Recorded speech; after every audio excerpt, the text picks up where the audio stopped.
안녕하세요. 오늘도 하루 한 줌 말씀 묵상, 또 말씀 묵상 정주행 시리즈에 오신 분들을 주님의 이름으로 환영합니다. 오늘은 우리가 마태복음 5장을 함께 묵상하는 날인데요.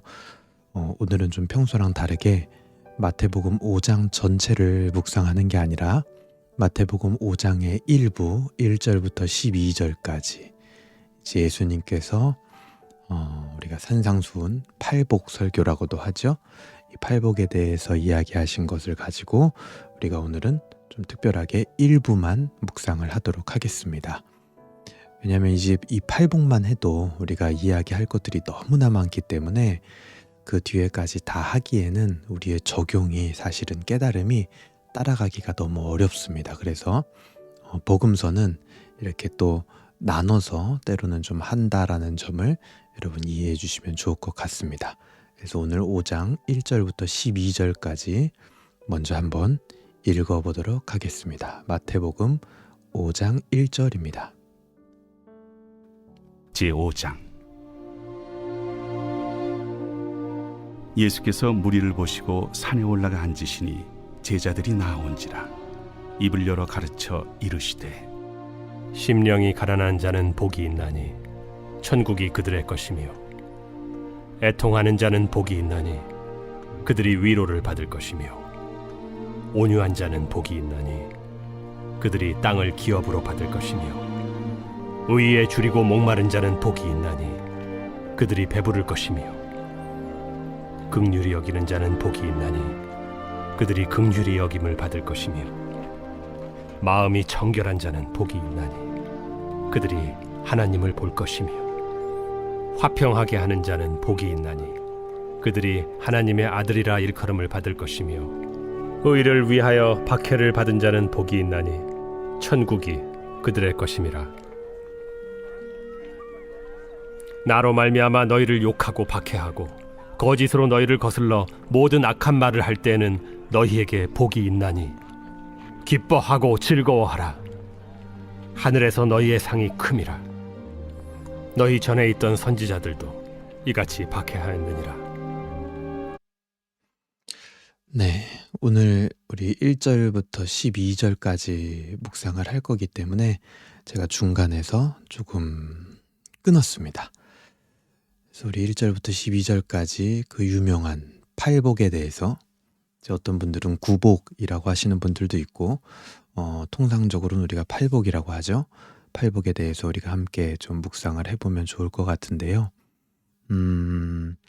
이제 이 마태복음 5장이 본격적으로 예수님의 가르침이 시작되는 부분입니다. 그래서 이 팔복에 대해서는 엄청나게 많은 해설들이 있지만 우리는 이제 마태의 접근법, 그러니까 구약을 성취하신 예수님이시라는 그 접근법으로 우리가 한번 따라가 볼 수 있으면 좋겠습니다. 1절입니다. 예수께서 무리를 보시고 산에 올라가 앉으시니 제자들이 나온지라. 여기서부터 벌써 이제 좀 사실은 특이한 면들이 있는 거예요. 많은 무리들이 이 마태복음 4장 말미에서 우리가 봤던 것처럼 예수님께 몰려들었습니다. 그런데 예수님은 오히려 그 무리들하고 지금 거리를 두시고 산에 올라가 계신 겁니다. 왜 그럴까요? 예수님의 목적은 군중들의 어떤 환호와 막 인기, 그런 관심을 받는 것, 그런 것에 있는 것이 아니라 오직 딱 한 가지 목적, 하나님과 그들을 연결하는 데 있기 때문에 그들의 환호 가운데 거하지 않으셨다라는 거예요. 그러고 나서 예수님에게 제자들이 나오고 그들을 가르치는 거죠. 근데 여기서 이제 예수님께 나왔다라고 하는 제자들이 있죠. 근데 이 제자들이 단순히 예수님의 최측근이었던 12제자들만을 말하는 건 아닌 것 같습니다. 오히려 예수님의 제자가 되기 위해서 그 주변에 예수님에게 나온 사람들이 많이 있었을 거란 말이죠. 그들 모두에게 예수님이 가르치신 말씀으로 보입니다. 2절 그들에게 어떻게 했어요? 입을 열어 가르쳐 이르시되, 가르치셨다. 특별히 그들에게 가르치셨다. 제자가 되기 위해 나온 자들에게. 여기서 이렇게 가르치는 거는 회당에서도 예수님이 가르치셨죠. 근데 그런 회당에서 가르치는 것과는 조금 결이 다릅니다. 조금 더 제자들과 편하게 그리고 다양한 방식으로 예수님을 복음을 가르칠 수 있었겠죠. 우리가 교회에서도 마찬가지예요. 대중을 대상으로 이렇게 모아놓고 공식적으로 가르칠 수 있을 겁니다. 그런데 하지만 이렇게 예수님처럼 특정 제자들을 대상으로 편안하게 가르치고 나누고 양육하는 시간도 필요한 거예요. 우리가 이제 예수님의 사역에서 배우는 거죠, 그런 걸. 그런데 이제 제가 가만 생각해 보면 오히려 진정한 제자는 어디에서 나오느냐? 이렇게 특별히 제자들을 모아놓고 편안하게 여러 가지 방식으로 가르칠 때, 그때 나오는 경우가 훨씬 더 많습니다. 그래서 예수님도 그렇게 제자들을 키우시는 거죠. 3절부터 이제 팔복이 시작되는데요.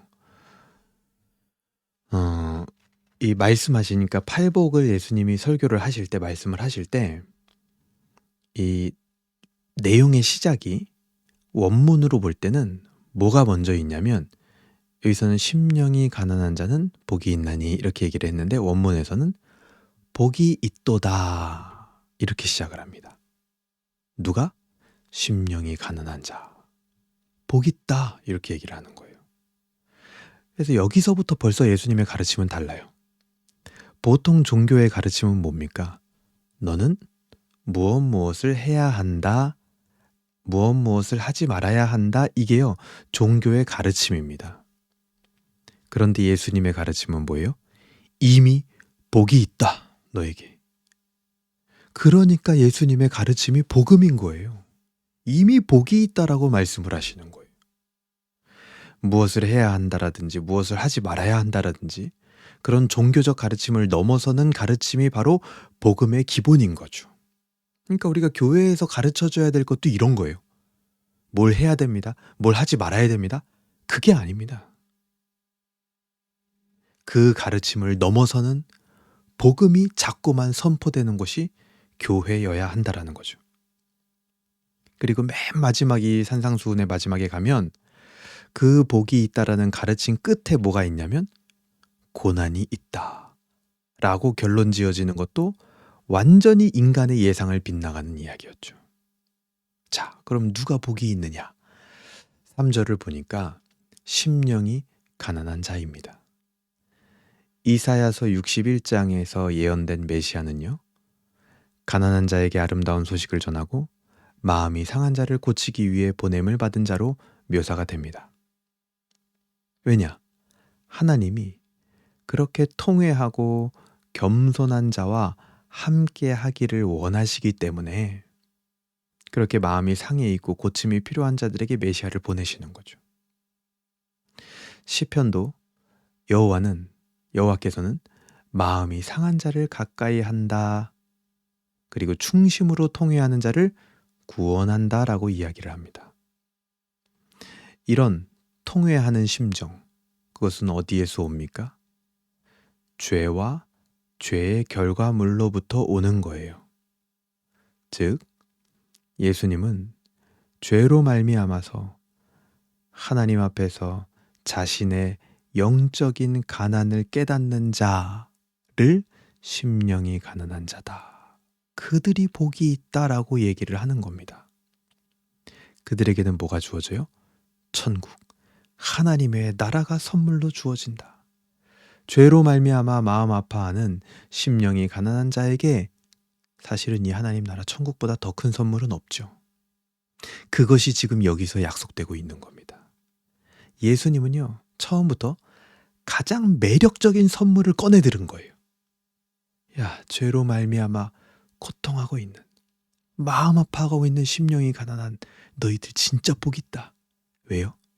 가장 매력적인 선물, 너희들이 봤을 때 가장 매력적인 그 선물, 하나님 나라 천국, 그게 너희들한테 있거든. 여러분 어떠세요? 천국, 그것이 여러분 마음에 정말 끌립니까? 예수님은 매력적인 선물을 꺼냈어요. 근데 여러분 거기에 매력을 느끼나요? 4절, 두 번째, 어떤 사람이 복이 있냐? 애통하는 자가 복이 있다. 왜요? 위로를 받을 거기 때문에. 4절입니다. 이사야 61장은요. 모든 슬픈 자를 위로하는 것이 메시아의 임무다. 그리고 시편에서는 눈물을 흘리며 씨를 뿌리는 자는 기쁨으로 거둔다라고 약속을 했습니다. 예수님이 말씀하신 애통하는 자는요. 그 위의 말씀, 방금 제가 말씀드린 그 말씀에 근거하여 볼 때 자기 죄로 말미암아 하나님께 징계를 당하고 있는 자들을 말하는 겁니다. 왜 슬퍼하고 있고 왜 눈물을 흘리며 씨를 뿌리고 있느냐? 자기 죄 때문에 지금 징계당하고 있기 때문이에요. 다니엘도 다니엘서에서 뭐라고 고백했습니까? 우리가 범죄하여 재앙이 내렸나이다 라고 고백을 하죠. 하나님의 벌을 받고 있는 백성들에게 또 하나님의 이 부성애적인 분노로 말미암아 괴로워하는 자들에게 제공된 하나님의 은혜와 위로, 여호와의 날, 그것이 지금 예수님을 통해서 현실이 된 거예요. 그래서 그들은 복이 있다라는 겁니다. 그야말로 이 두 번째 복, 애통하는 자는 복이 있다라고 할 때 그 두 번째는요. 자신의 죄로 인해서 괴로워하는 멸망받을 그 죄인들을 향한 부르심인 거예요. 오히려 너희들이 복이 있다. 애통하고 있기 때문에. 5절 온유한 자는 복이 있나니 그들이 땅을 기업으로 받을 것이며. 여기서 온유한 자는 누굽니까? 시편 37편이 열쇠입니다. 하나님의 사람들이 불신자들을 통해서 불의를 당할 때가 있습니다. 그런데 그렇게 불의를 당하지만 의인들은 저항하지 않고 여호와 앞에 잠잠하고 참고 기다려라 라고 시편 37편에서는 이야기를 합니다. 그래서 그들은 핍박자들로부터 고통을 당하기 때문에 불쌍한 사람들이죠. 그래서 여기서 말하는 이 온유한 자라는 건요. 천성적으로 온유한 성격을 가진 사람들을 말하는 게 아니라 믿음이 원인이 되어서 참고 견디는 자. 그들이 바로 온유한 자다라고 얘기하는 겁니다. 그들이 이제는 땅을 기업으로 받는다. 땅을 기업으로 받는다라는 게 무슨 말일까요? 이 땅은요. 하나님의 지배가 일어나는 그 땅. 하나님의 지배가 일어나니까 이제 어때요? 평화가 있겠죠. 그 땅에. 그것을 소유하게 된다라는 겁니다. 왜요?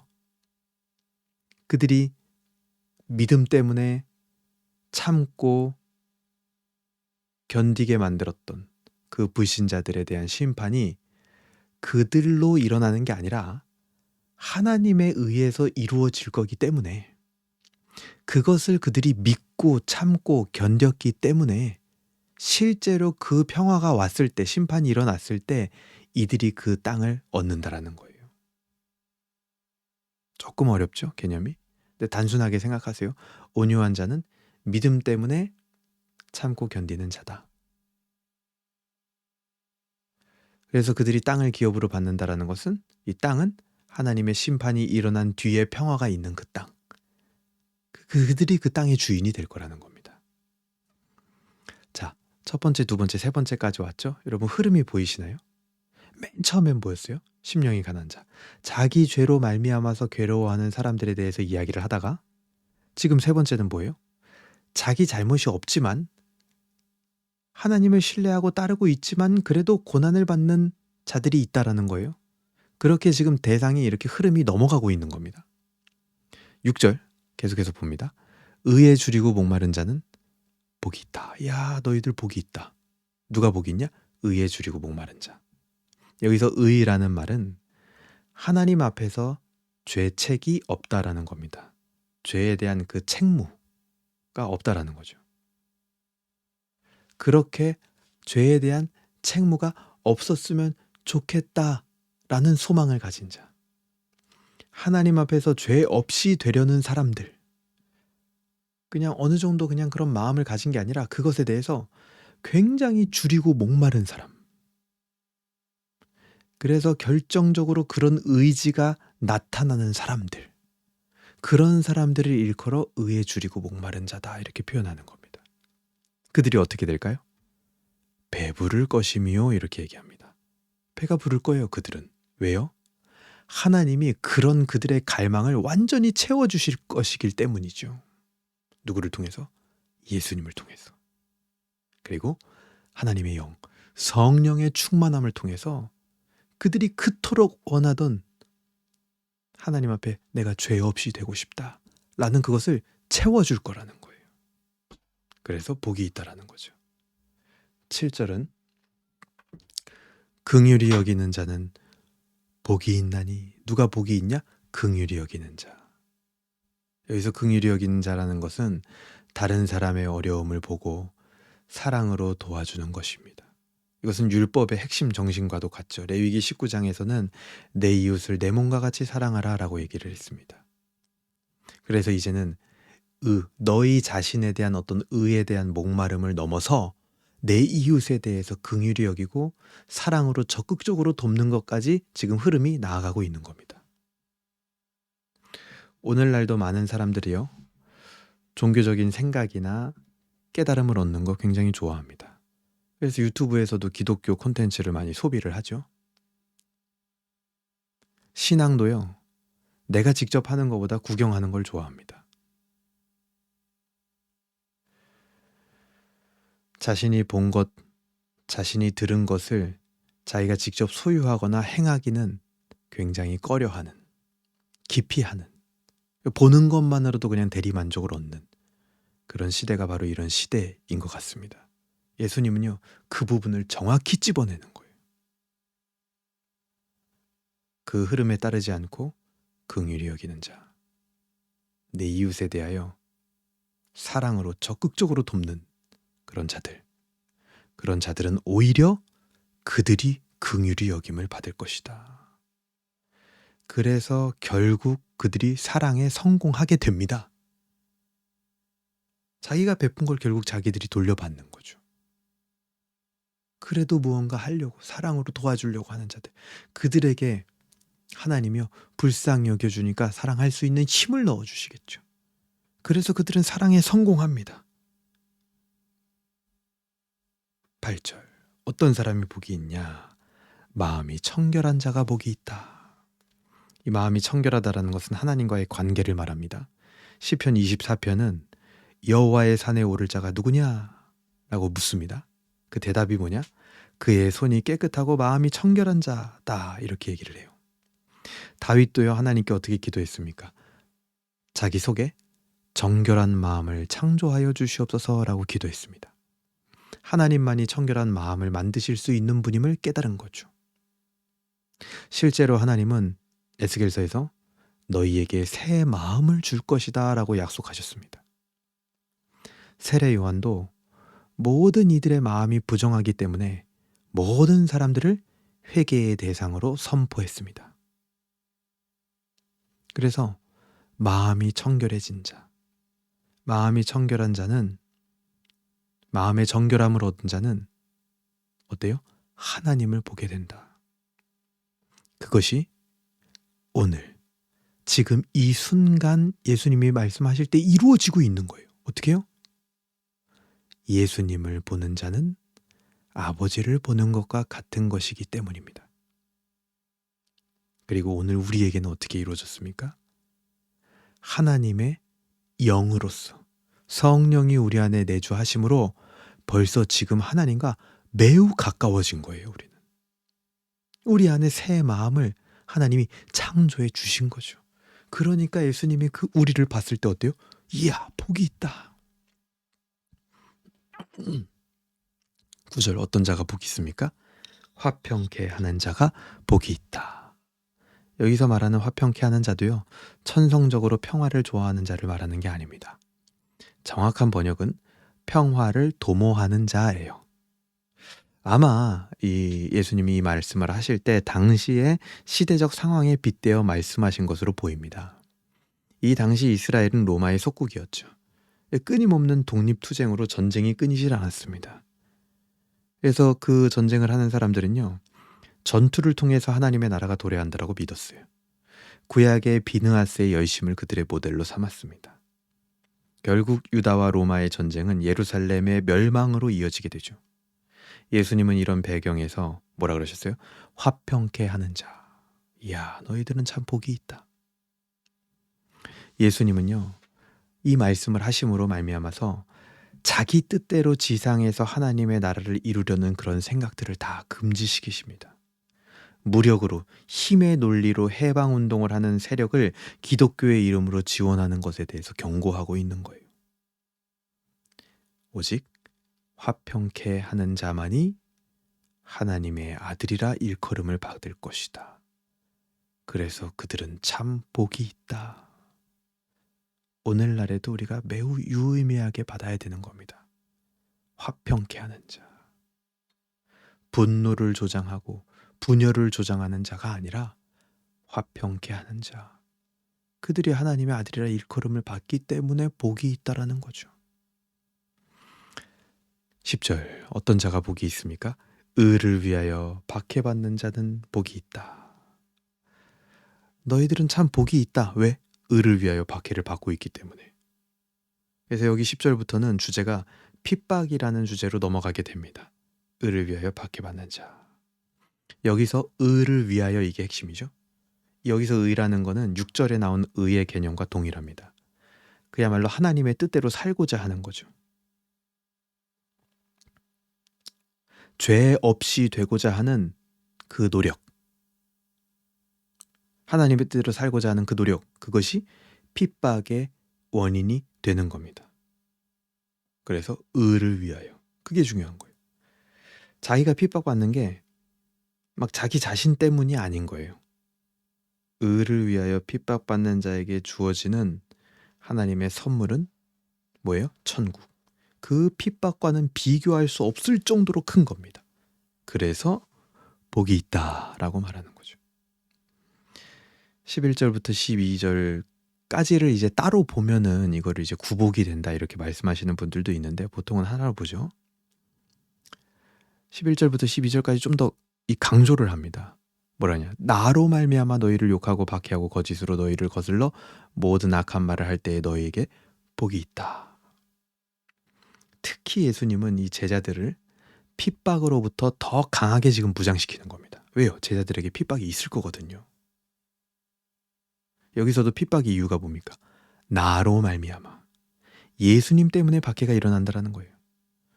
어떤 교회나 기독교 문화의 영향 때문에 박해가 일어나는 게 아니라 예수님과 나와의 관계 때문에 핍박과 박해가 일어난다라는 겁니다. 그때 일어나는 핍박은 오히려 그것이 예수님의 제자라는 증거가 되는 거죠. 그래서 12절, 기뻐하고 즐거워하라. 그래서 우리는 기뻐할 수 있는 거예요. 아, 예수님하고 나하고 정말 관계가 있기 때문에 이 일이 일어나는구나. 그게 제자가 된 증표입니다. 증표. 하늘에서 너희의 상이 큼이라. 너희 전에 있던 선지자들도 이같이 박해하였느니라. 이렇게 팔복의 말씀이 맞춰지게 됩니다. 어떻습니까? 나는 예수님이 말씀하신 복이 있는 사람입니까? 복이 있는 자들이 받은 모든 선물의 키는 사실은 예수 그리스도였습니다. 예수 그리스도로 말미암아 그들은 선물을 받게 됐어요. 그들의 모든 갈증과 소망과 문제와 고통을 해결해 주시는 분이 예수님이었습니다. 왜요? 어떻게 해결해 줄 수 있었죠? 그들은 의에 대한 갈증이 있었거든요. 의에 대한 소망이 있었습니다. 의에 관한 문제가 그들의 진짜 문제였어요. 의롭지 않음에 대한 고통으로 신음하는 자들이었기 때문에 예수님이 그들에게 진정한 선물이 되는 겁니다. 어떻습니까? 나는 그런 복이 있는 사람입니까?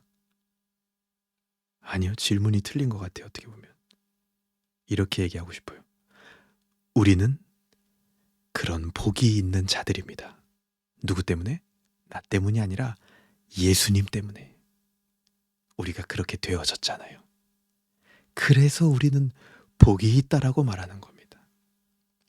오늘 하루 이 엄청난 복을 받은 우리, 그리고 우리에게 그 엄청난 복을 주신, 선포하신 예수님을 기억하는 하루가 되시길 바랍니다.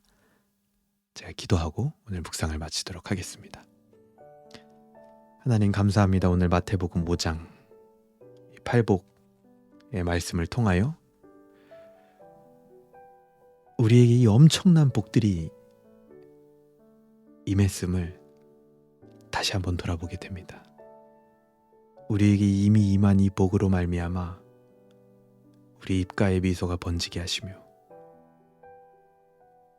말할 수 없는 감격이 우리의 마음을 사로잡을 수 있도록 다시 한번 그 예수 그리스도의 소중함과 그 복음에 대한 은혜가 우리 안에 재발견되고 샘솟아날 수 있도록 주님 우리를 인도하여 주시옵소서.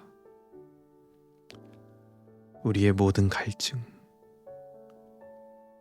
우리의 모든 소망, 우리가 삶에서 겪는 모든 죄로 말미암은 그런 문제들, 그리고 모든 고통들, 그것을 해결해 주시는 분이 바로 우리 주 예수님임을 우리가 믿습니다.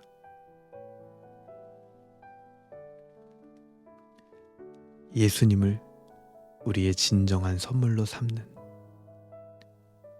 오늘 하루, 이미 우리가 그런 복이 있는 자들이라는 것을 잊어버리지 않는 하루, 예수님 때문에 이미 그 복을 내가 다 받았다라는 사실을 재발견하는 하루 되게 하여 주시옵소서. 감사드리며 예수님의 이름으로 기도합니다. 아멘. 네, 오늘 12절까지 했기 때문에 내일은 이제 그 뒤에 부분을 한번 묵상을 해보도록 하겠고요. 복음서는 앞으로 이렇게 묵상을 좀 해야 되는 경우들이 특히 이 마태복음은 여러 차례 있을 것 같습니다. 그래서 저도 이제 구약의 그런 말씀을 가지고 이제 근거를 찾아서 뭐 이게 주일 설교하는 것처럼 강해까지는 아니지만 간단하게 메시지를 전하려고 해도 이게 근거들을 다 찾아야 되기 때문에 시간이 좀 많이 걸리는 것 같습니다. 그만큼 또 우리에게 깊이 있는 깨달음이 임할 수 있기를 저도 함께 기도하겠습니다. 오늘도 하나님께 영광 돌리고 또 하나님을 즐거워하는 하루 되시길 바랍니다. 감사합니다.